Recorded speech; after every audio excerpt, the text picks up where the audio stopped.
Hello everybody, I'm Puck, and today's video we're going to be having a look at pads. This video was actually requested by someone on Facebook, so I'd just like to say a massive thank you to everyone that's watched these videos so far and shown some support.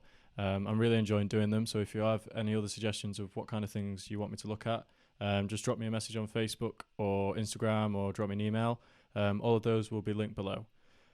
So without further ado, we're going to be having a look at pads, which I know some people really struggle with at the beginning when making music. But I'm going to break this video up into three main fundamental parts, which I think are really important when making pads.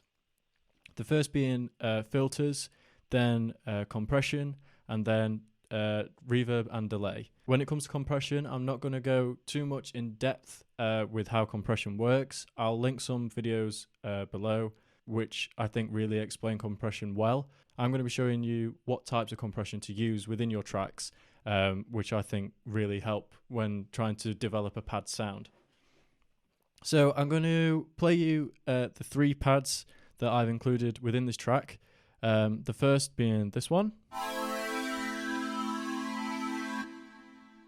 This, I think, is just like I'm going to consider this to be like a foundation pad.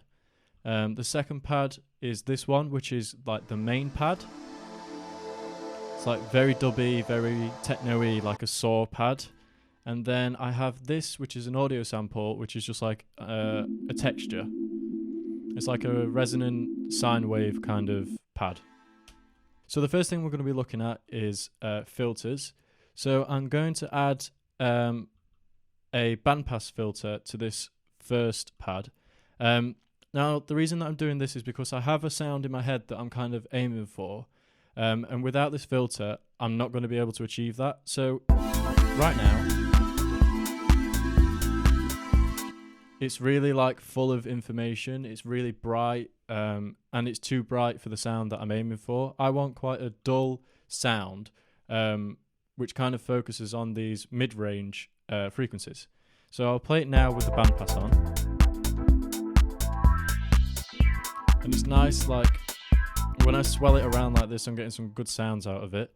What I'm quickly going to do is play in some automation of this filter, and then I'll play you back the sound that I've created once I've recorded it all in. So as I play it back, you can kind of see I'm kind of bringing it up a bit and then taking it out a bit, bringing it up a bit and taking it out a bit. I'll just skip to this main part here, which is the breakdown, and I'm bringing it up, and you can hear it, it's about to swell with the resonance.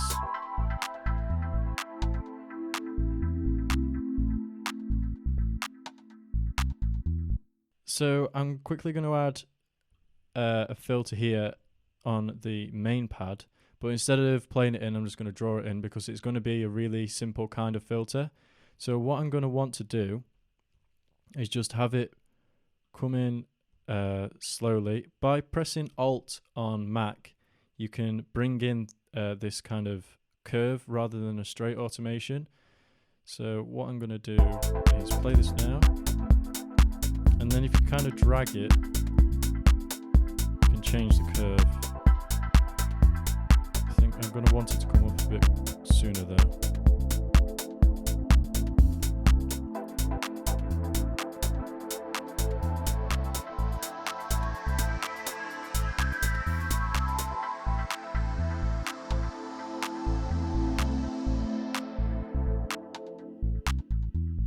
You'll notice now that I drop out all the pad sounds before the drop, this part. And that's because when pads are removed before the drop, you get more of an impact when the rest of the sounds come back in. I have this final pad here, which I'm just going to keep at low volume throughout.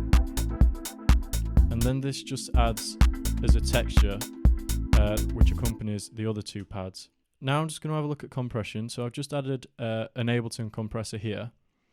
And then the kind of rule that I follow for pads is that we have like a fairly quick attack, a high ratio, and then a long release. So I'll play this back now to kind of get an idea of what I want.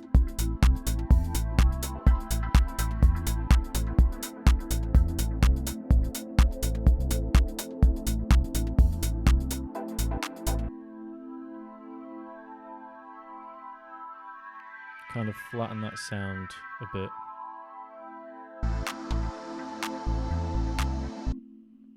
That's good enough for me for now.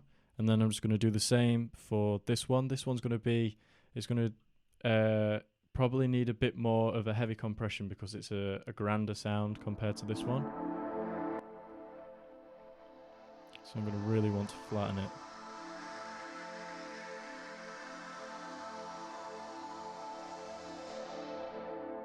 You can hear that compressor working.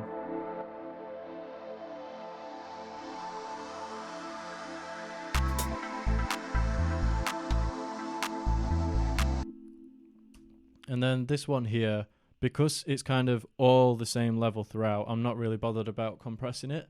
You don't have to compress everything, and it's the same with EQ. You don't have to EQ everything within your tracks. So there's two ways of adding reverb to your tracks. You can either use them as an insert, or you can use them as a send.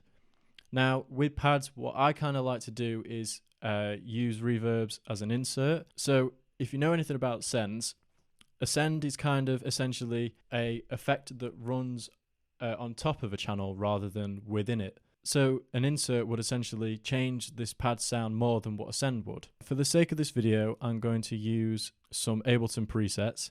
Halls are really nice for pads. Let's use a medium hall on this first one. And then I'm kind of just going to play it back and adjust the parameters and get a sense of what I'm going to change it to. So I'm going to turn the dry wet down initially.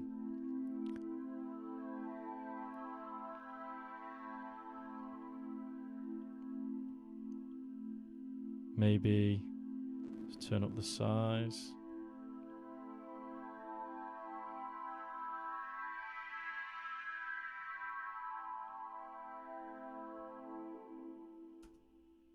And then when I stop the sound, you can see that the reverb carries on a bit, which is exactly what we want.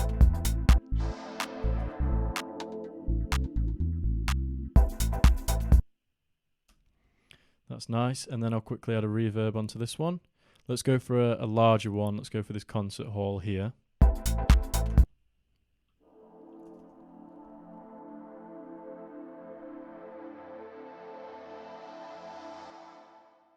And this reverb will really soften the sound.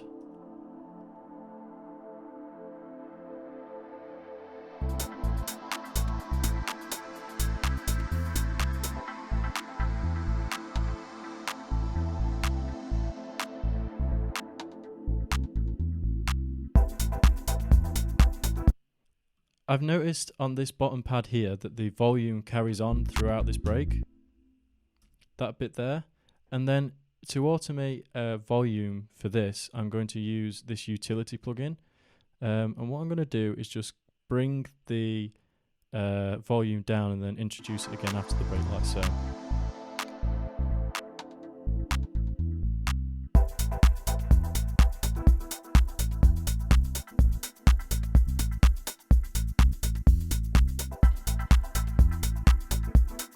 I think we've got a really good basis for the sound so far.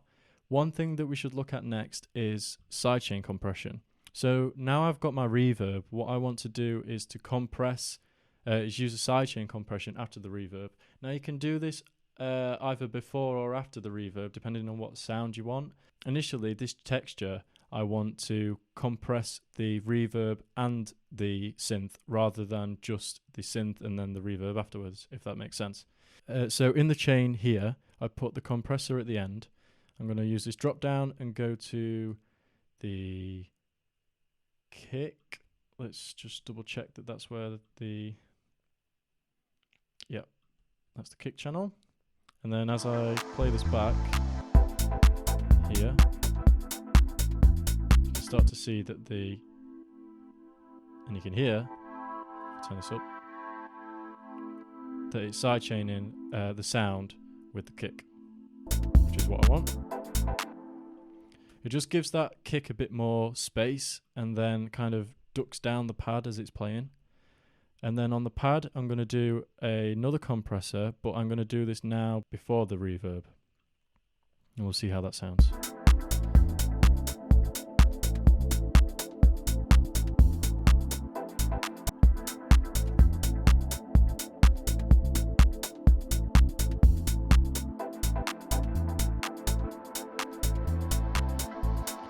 try it after the reverb, see how that sounds instead.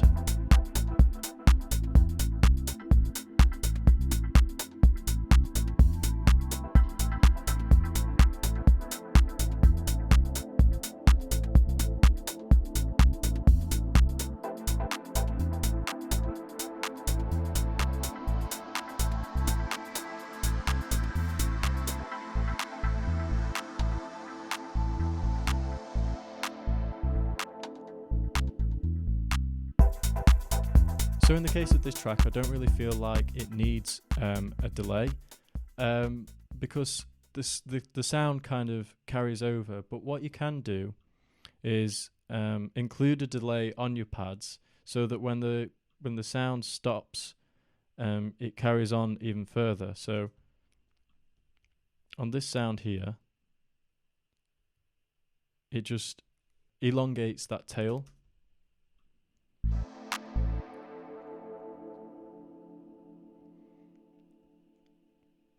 Which sounds nice in the case of this track as well, but it's not something that I feel is necessary for it.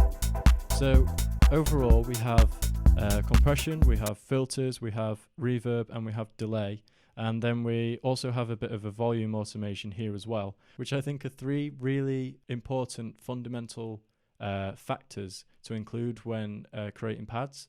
I think this is a really good place to start when creating pads, and you wouldn't really need to add much more than this. I'd maybe obviously spend more time tweaking some of the parameters like the compressors and the reverbs, but obviously I've just rushed it for the sake of the video. I hope this helps. I hope this kind of gives you a good place to start. So that's it really. If you have enjoyed this video, please leave a like and comment some suggestions of what you might want to see. Again, thank you for all the comments and all the messages about these videos previously. I know I've helped a couple of people out already, and that's all I'm really doing it for, is just to kind of give people some sort of direction when you first start. I know when I first started making minimal, sure, there's some tutorials out there, but they're kind of focused towards like house and techno, or other genres of dance music, and there's not too many people that are doing minimal tutorials. So these are just things that I wish I'd knew when I started out. So I will be covering a couple more things that that I wish I knew when I started, which I think are also very important. So thanks for watching the video, and I'll see you in the next one.